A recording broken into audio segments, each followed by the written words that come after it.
What is up, guys? It's your friendly neighborhood web fanatic, and this will be my official hero review and analysis of Peter Parker's Spider-Man. So, if you guys haven't followed this channel, you guys know that Spider-Man is my favorite hero of all time, and he's my favorite hero in Marvel Champions. But I'm gonna do my best to try and not be biased here, but no promises. So let's just go ahead and get started here. So the first category is gonna be his thwarting, and the three most important categories of thwarting, in my opinion, are gonna be the stat line, the control, and the cards. So let's go ahead and take a look at Peter Parker Man's thwart stat. He has a thwart stat of 1, and that is definitely not good. We're looking for at least a thwart stat of 2, and I do believe that the stat line is very important for thwart, because whenever a scenario begins, a lot of expert scenarios start off with the side scheme already in play. So you want to be able to remove threat from there without drawing into an ally or thwart event. You want your hero to already have innate thwart to help you out with that. And Spider-Man has a thwart stat of 1, which is definitely not good and not enough. So he's not going to get a point for that. Next, we have the control here. So by control, what I mean by that is going to be like threat control or threat mitigation, right? Does Peter Parker Spider-Man have ways to control the threat going in a main scheme, or does he have any ways to confuse a villain? And he definitely does not have any source of confusion in his kit, and he has no way to prevent threat from going in the main scheme. So he definitely does not get a point for that either. And then lastly, we have his cards here. So that's going to be pretty much where the thwarting cards go. Are his thwarting cards good? If they're bad, he won't get a point for that. And Peter Parker Spider-Man, he's actually a little bit of a unique hero in that he doesn't have a thwart event. Let's take a look at his cards here. So Spider-Man does have, backflip, which is his defense event. He has enhanced Spiral Sense, a hero interrupt to cancel treacheries. He has the swing web kit, which is a hero action attack event. And then his only actual thwarting card is actually going to be his Spire Tracers here, and he doesn't have any thwart event. The Spire Tracers are a 1-cost upgrade. It says attached to a minion. When an attached minion is defeated, we can remove 3 threat from a scheme. So I actually love this card for its thematicness, right? Just like in the comics or in the movies, he can throw a Spire Tracer on an enemy, and he kind of like stalks and follows the enemy, right, with the GPS and like following the Spire Tracer, and he can like find out what the villain is scheming and all that stuff. So I really like this card for its thematics, but practically, I used to think this was a pretty bad card. And it was only until recently, like probably like the last few weeks or a few months, that I really saw the true value of this card and really use it effectively. And I think I'm always learning things in this game. And I mean, Spire Tracer was definitely a card that I underrated, but especially after playing the Sinister Motives Expert campaign, I really found a lot of value with the Spire Tracer helping me remove 3 threat from a scheme. It helped a lot with side schemes. It helped a lot with the main scheme too, just keeping everything down. And this card is especially good against Venom Goblin. And maybe I'm rating things a little bit too high. Venom Goblin is one of the most difficult villains in Marvel Champions, and he is a villain that has a lot of minions in that scenario. That being said, I still think that the Spire Tracers are a very good card, because more than often you are going to have scenarios with minions, and the ones that don't have minions usually aren't the more difficult scenarios where you don't really need them to help you compensate with that threat removal. So they've definitely saved my butt more than a couple of times during that campaign, and more than a couple of times, especially against Venom Goblin. So I think I definitely go back and forth on this, especially in the past.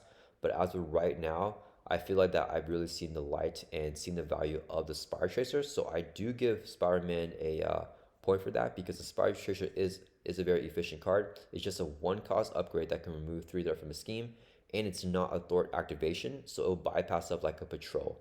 And I do think that that is very, very useful. So yeah, Spire Tracer to me, I mean, it's definitely gone up in how good of a card I think it is. And at this point right now, as a Marvel Champions player, I really like that card. So I do give him that 1 point for that. And the overall score for thwarting for Spider-Man is going to be a 1 out of 3. Definitely still not good. Definitely his weakest, the weakest part of Peter's kit.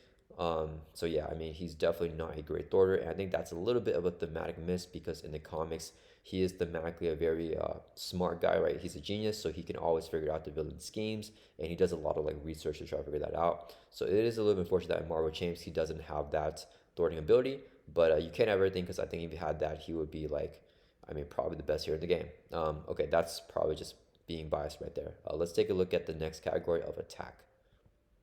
So for attack, the 3 categories I think are the most important are going to be his burst damage, right? How much big damage can you accumulate to avoid retaliate, and how if you can gun the villain down in one big swoop, so the villain doesn't have a chance to have their villain phase and try to hit you back.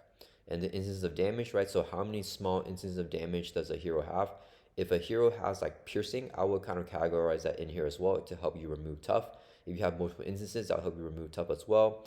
Dealing with like mid-sized minions also is going to be in this category. How well does hero do against mid-sized minions? And then for the cost here, that's going to be how cost efficient is this hero able to do damage, right? Is it very, very difficult for this hero to do damage, or do you have an easy way to put out a lot of damage output? So for Spider-Man, his burst, I mean, if you guys have seen my playthroughs, you guys know Spider-Man has one of the best burst damage in the game. More than often, even against some more difficult villains like Ronin or Venom Goblin, I played 3 swing weapons in 1 turn. That's already 24 damage right there. I've done this in multiplayer as well. And recently in one of my multiplayer games against Mr. Sinister, I actually did 4 swing weapons in 1 turn with the leadership deck, which is super crazy. It definitely needed everything to line up there. But I mean, I think that turn I did 53 damage with Peter Parker Spider-Man. So I think he definitely has the burst in his kit, just because, I mean, the swing web kick here is his it's the most like basic attack event out there, right? It's a 3-cost attack event. Here, action attack, do 8 damage to enemy. But even though it's so simple and it's kind of what everyone looks at as like the regular cost curve for an attack, it's still very, very good. And just having that 3 for 8, I think is always going to be valuable. You can use that to rush down a villain, right? Right when you draw it, and you can just hold them all in your hand and play them all down. And Peter Parker Spider-Man, one of the best things about his kit is his economy, so he's easily able to pay for this 3 cost. 3 cost is a little bit expensive, but not for Spider-Man because he has so many ways to pay for it. And we'll go a little bit more into his economy right here for the 4th category. But I think he definitely has the burst down. For instances of damage, Spider-Man definitely does not have that. He can struggle with a lot of mid-sized minions and getting rid of tough, just because he doesn't have a lot of readies in his kit, and well, he doesn't have any readies in his kit, and then he also has no piercing. So that stuff like that could be difficult. However, I think that, and we'll go a little bit more into that with the economy as well, but I think that that can be easily made up with his high economy, right? Because you can easily play a lot of allies with Peter Parker Spider-Man and help you get rid of that.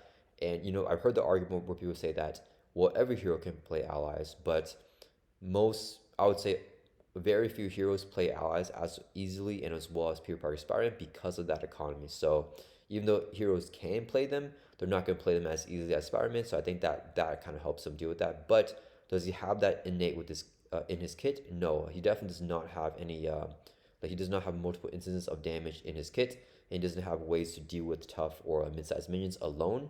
That being said, I have played a swinging web kick to deal with like 4 hit point or 5 hit point minions all the time, and I haven't had any problem doing that, just because once again his economy is so high that it's very easy to play a 3-cost attack event to get rid of a minion and overkill them, and just have that extra damage go to waste.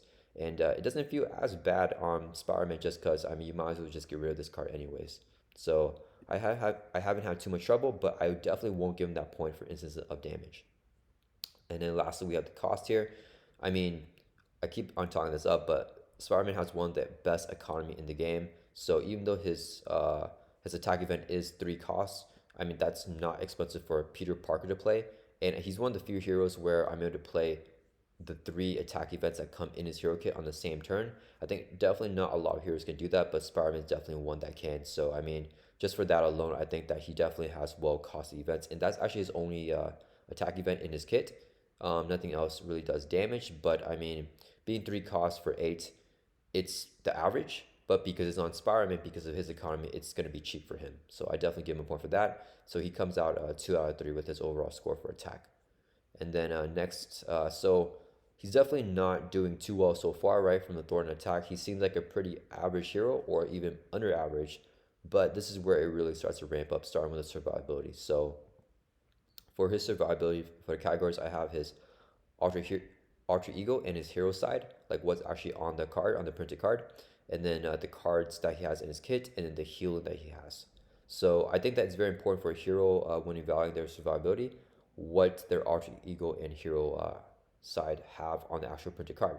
Because if you don't draw into your like defense events, if you don't draw into cards that help you add to survivability, can this hero still survive, or are they entirely dependent on getting lucky and drawing those cards, right? So survivability kind of means if you're unlucky, can you still live? And Peter Parker Spider-Man is definitely a hero that, even if he's very, very unlucky, he has a great chance of living. So let's take a look at his alter ego and hero side here. So in his alter ego, he has a base recovery of 3, which is not anything great, right? That's just kind of the average. It's not bad, but it's definitely not good. And then his alter ego ability is Scientist. It's a resource. You can generate a mental resource limit once per round. That does not add to his survivability, so it doesn't do anything for that. He has a hand size of 6, which is average, and he has 10 hit points. 10 hit points is also kind of the average I was looking for. It's not like good, but it's not bad, right? If it has any less, like 9, it's a little bit squishy. If it has more, then that's great. Like 11 or more is going to be very, very good. So 10 is just kind of average. But on his hero side here, he has a base defense of 3, which is very, very good. So that means even if you have no more allies to block for you, he can still defend for 3. And more than often, that's going to help him take a big attack. And he can still take attack undefended after he uses defense and probably still live. And then his hero ability here, Spire Sense, is one of the best cards ever, right? Or one of the best effects, I mean. And it's super duper thematic, right? Interrupt when the villain initiates an attack against you, draw a card. I love using this effect. Every single time the villain attacks you, you just draw a card. It feels good whenever the villain gets multiple attack activations on Spider-Man because you're drawing those cards to kind of make up for that. And it's very thematic because he's sensing that attack and he's getting a benefit out of it. This doesn't necessarily add to his survivability, but I will give him a point for that because he can easily draw into his defense event, Backflip here, which is a 0 cost event, interrupt defense when you would take any amount of damage from an attack, prevent all the damage. So even though this kind of is not going to be a full point for that, because it is a card that's giving him that like good defense there, the hero ability helps you get into that card, and it feels very fun when that happens. But fun aside, I mean, it's a very, very good effect because even if you're not getting this card, you're getting other stuff as well, which helps you build back up and control the board next turn after taking all those attacks from the villain. And then he has, that same hit point of 10 in his hero side. So because he does have a stat line of 3 here in that hero ability, I am going to give him the point of having good survivability on his alter ego or hero side of the card. Next, his cards here. And Peter Parker's Spider-Man has Backflip here, which in my opinion is the best defense event in the game. It's a 0 cost event, and you play it as interrupt during the villain phase or during your own the hero phase if the villain attacks you during hero phase. But you just play it from your hand, interrupt defense when you would take any amount of damage from an attack, prevent all damage. And I mean, this card is good for all the right reasons, right? It has a defense keyword, so when you play it, it does count as you defending. So for all the cards that you need to trigger in order to defend, or you need to defend in order to trigger them, this counts even if you don't exhaust Peter Parker Spider-Man because it does have the defense keyword. And then you can see everything before you play this card. You can evaluate the entire situation because you can choose to not defend and then wait until you see the villain's boost card and the boost card gets reviewed and you see how much damage it is. And if it's like not a high boost, like it's a 0 boost or 1 boost, you can choose to just take the attack and keep the backflip in your hand. Or if it's like a high boost, like 3 or 4, or the villain gets another boost card, right? Then you can play the backflip at the last moment and then prevent all the damage. So I love how this card is so versatile in defense, and to me, it's the best defense event in the game. There are a lot of other defense events in the running, right? With Captain America and his shield block, and Shadowcat has a very good defense event as well. I do like the backflip more because it's not contingent on anything else, right? And I know this is a card for Peter Parker Spider-Man, but if any other hero had this card, it's a good card. It's good for every single situation. Captain America, you do need to exhaust the shield in order to use his shield block, so you can't play 2 in 1 turn. And I've often played 2 backflips in 1 turn, just blocking off 2 huge attacks from like Ronin or like a very heavy hitting villain. And then for Shadowcat, I mean, it's good for her, but it's particularly good if she's in her phase form because she can draw 2 cards. But yeah, I mean, it doesn't really do anything other than that it just puts her in her phase form or helps you draw 2 cards. It's not really helping you block out damage directly. It's like indirectly getting you to the phase form with her. I'm kind of going off on a tangent there, but I mean, I think it's arguable what is the best defense event, but definitely Peter Parker Spider-Man's backflip is up there in that conversation, and it's one of the most versatile cards in the game. So he definitely gets the point for cards helping him add to survivability. And another card that would add to his survivability is going to be the Webbup here. And this is actually another card that I did not think was very good for the longest time. And probably also same with the Spire Tracer here. Only recently playing a lot of Venom Goblin with Peter Parker that I realized that I think this card is actually a lot better than I thought. It's a 4 cost upgrade, Webbup, hero form only, so you only play this card in hero form. Attach an enemy, max 1 per enemy. As a force interrupt when attached enemy would attack, this card would instead and then stun the enemy. So basically this bypass stuff like Stalwart and Steady because you attach it to the enemy and then next time they attack, they don't attack instead, and you just discard the Webbup. And if the villain has a Stalwart, then they won't get stunned after that. But if they don't, then it gets stunned and it will block off another activation. And I don't know if you guys have seen my Venom Goblin playthrough, but I've actually played a Webbup. Venom Goblin has studied, by the way, but I played a Webbup on him. He attacks, it blocks up the attack, and then he gets stunned, right? But wait, if you have study, you need 2 status cards to get fully stunned. And then like another turn, I played another Webbup, blocked up another activation, and then eventually he got fully stunned because that second Webbup gave him another stun status card. So that's very fun. It's very thematic because you're like webbing up the villain. I will say this card kind of the reason why I think a lot of people don't think this card is good, and the reason why I did not see the value in this card for a long time is because it's not that good with Peter Parker Spider-Man because it kind of racks his Spider Sense. Because Webbup prevents the villain from initiating an attack, right? Because it's when an enemy would attack, you discard a card instead. And with Spider Sense, you need the villain to initiate an attack to draw a card, so you don't get that trigger there because it already gets canceled with the effects of Webbup. So you're not getting that economy with his effect, and it's a little bit counterproductive. That being said, it's still so valuable a lot of times, even with a lot of villains that have like steady and stalwart, because all the strongest villains usually have some sort of like effect after they trigger or after they activate. So if they attack like Venom Goblin, he triggers his Claim the Throne, which is a forced response, and you prevent that with the Webbup. So a lot of times with those more difficult villains, it's good to trigger Spider Sense, but it might be better to actually just prevent the activation entirely. So I can see the value of Webbup now. However, if he only had this card, I definitely wouldn't give him that point for having good cards in his kit for survivability. But because he also has a backflip, which is going to carry this category by itself, I do give him that point. I just want to mention the Webbup here because it does belong in this category.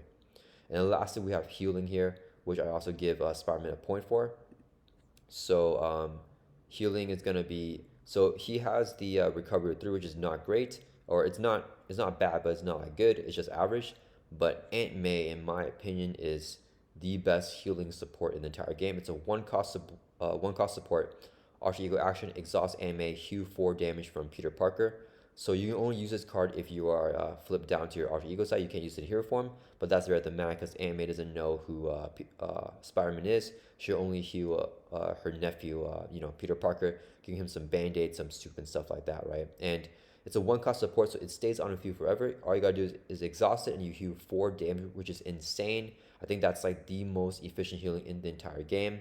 And what's crazy about it is if you're flipping down to Alter Ego at the end of the turn, you can heal for 4. The next turn, you start that turn in Alter Ego, so you can easily just exhaust Amy again because she'll be ready back up and heal for another 4. So, I mean, I said this before multiple times, but Peter Parker Spider-Man is the best hero for a comeback win. Even if you drop down to 1 hit point, if you have Aunt May, in play, you can easily heal back to 9 hit points by the next turn, which is crazy. She's healing for 4, 2 times, so that can be just 8 healing easily there.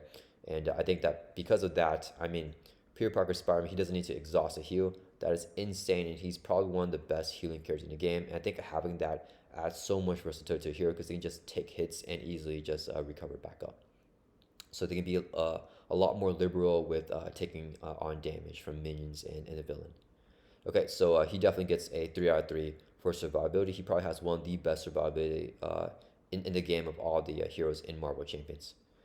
And then next we have his economy, and Peter Parker's economy is also very, very good. I gave him a 3 out of 3 for his overall score, and he is like hitting all the check marks for that. So first, let's take a look at his Alter Ego and his hero side. So this is also, economy I think is also very important for the Alter Ego and hero side because if you have very good, very high economy cards, like resource generation and stuff like that, if you don't draw them, they don't really do anything, right? So it's important to have that innate economy to start the game off, because that way you don't necessarily need to draw into those cards to go ahead and get going and to get your engine running.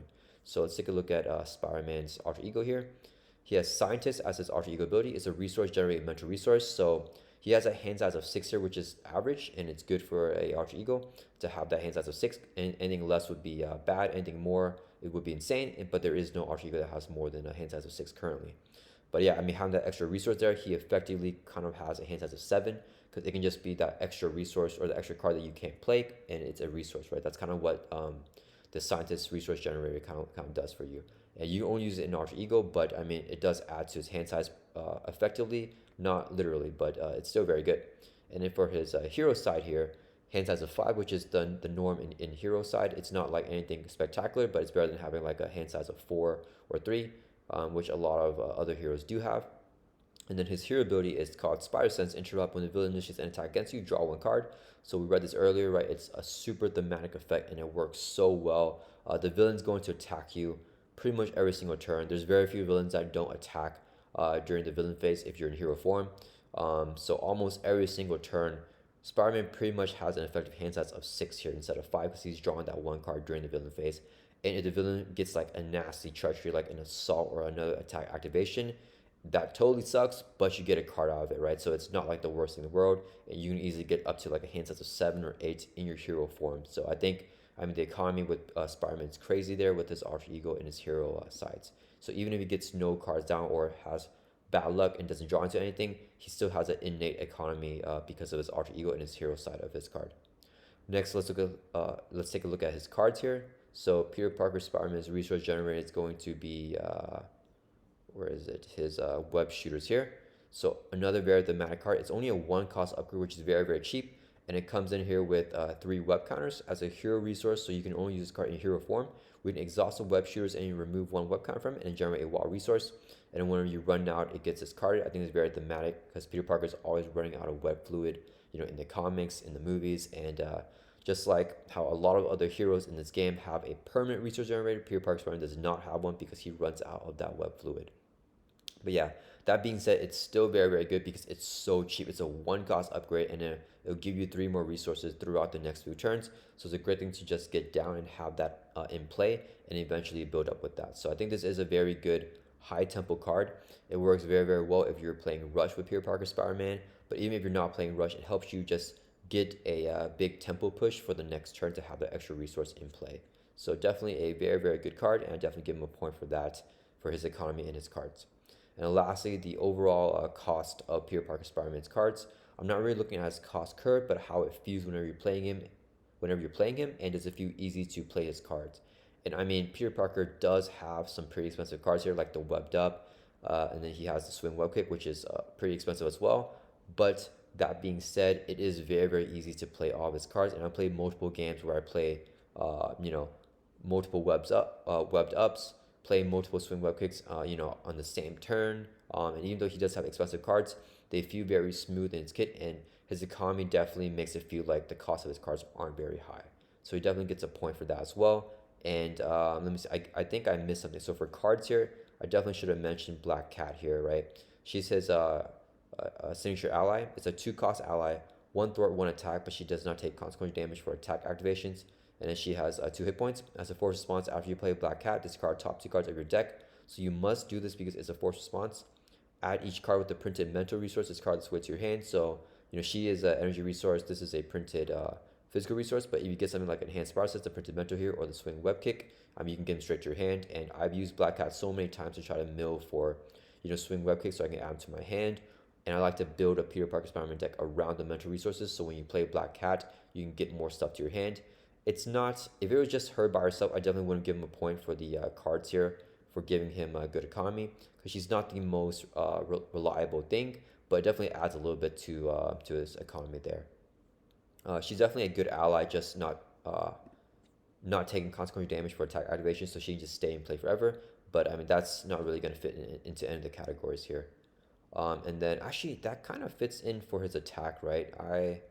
I'm probably not doing the best job of this, but I think she'll add a little bit to his instance of damage, but I still don't think it's enough because it's just one ally that can stay in play. If you play her every single game, then obviously he won't have any trouble with that, but I don't think that he'll get that point with just having her there.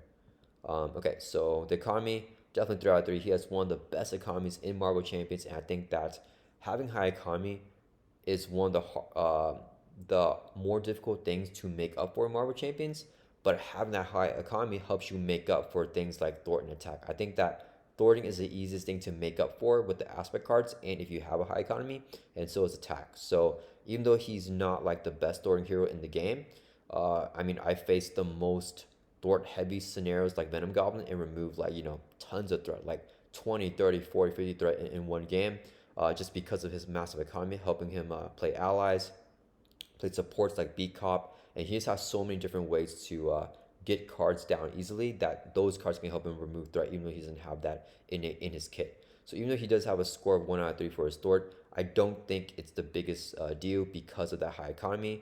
And even though the attack isn't perfect, having that economy helps him more than make up for it. And lastly, let's take a look at Spider-Man's versatility here.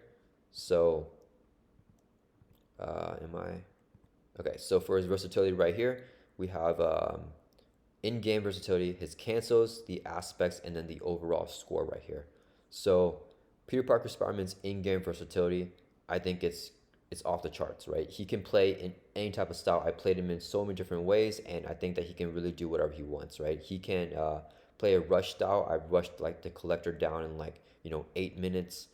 He can play like a slow build out style, right? If you put in the Quinn Care Avengers Mansion, he can easily build those up with his high economy and then get going, right? He can play any sort of tempo, and he's just very, very versatile. He can play like a minion heavy scenario and focus his deck around defeating minions. He can play like if there's no minions in play.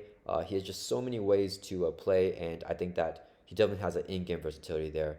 And he has so many different cards. He has every single like type of card that you want in your kit. He has like your signature ally, which can ping out damage, same play forever. He has the economy. He has backflips.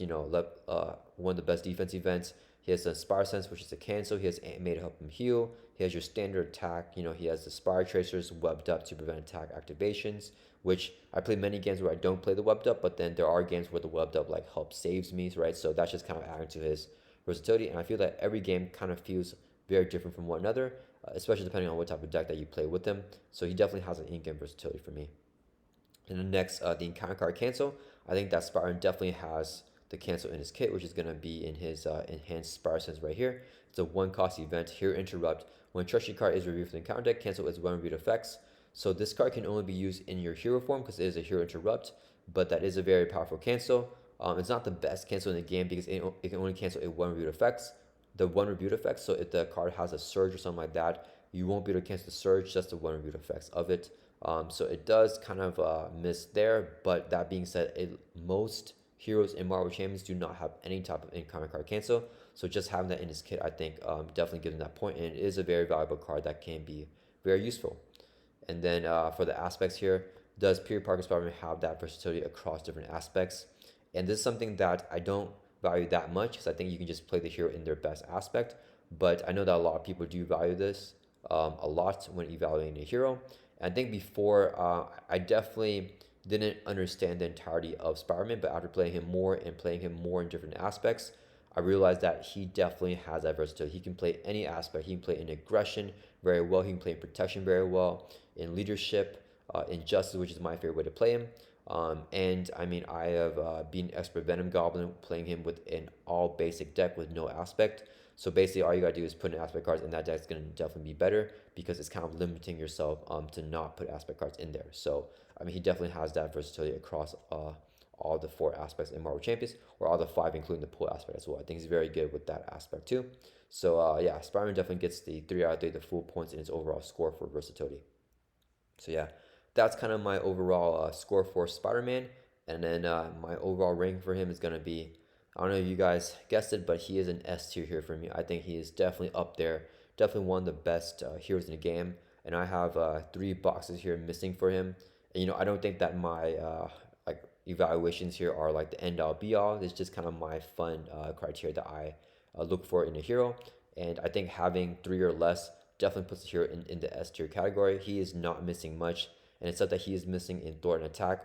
I think that his economy more than makes up for it. So yeah, Peter Parker Spider-Man, one of the best heroes in the game, one of the strongest heroes in the game, and I think the feats that he's able to do, I don't think a lot of other heroes can replicate that, right? Like defeating Venom Goblin on expert mode in every single aspect, being able to defeat Venom Goblin with the Infinity Gauntlet, and defeating the Sinister Mode's expert campaign.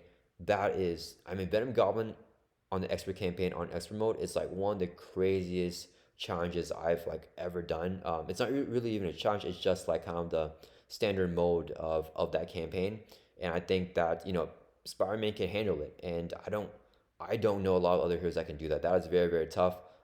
Maybe I'll try it again with another hero, but yeah, I mean, being able to do that, I think definitely puts Spider-Man in the S tier. Yeah, I mean, I'm talking to a lot of you guys about Spider-Man, whether he belongs in S tier or not. I don't know if this sheds any more light for you guys, if this changed any of y'all's opinions. It's always cool to hear whenever someone says that their opinion has changed on Spider-Man, that he is an S tier hero for them now. So definitely let me know. I've definitely learned a lot of new things about him recently, especially with the Spy Tracer and the Webbup. Those are two cards that I did not think were that good, but the more that I play him, I mean, just the better that he gets. And I don't know how he keeps on doing it. Probably some bias going on there with me because I really like Spider-Man, but I mean, he just feels like he just keeps on getting better, and I can definitely see him elevating more and more as more cards come out. So yeah, let me know what you guys think. Once again, this is not the end all be all. If you don't think he is S tier, tell me in the comments why. And if I have convinced you that he is S tier, definitely let me know as well. I mean, that is something that I'm always glad to see. So yeah, thank you guys for watching this video, and I'll see you guys in the next one.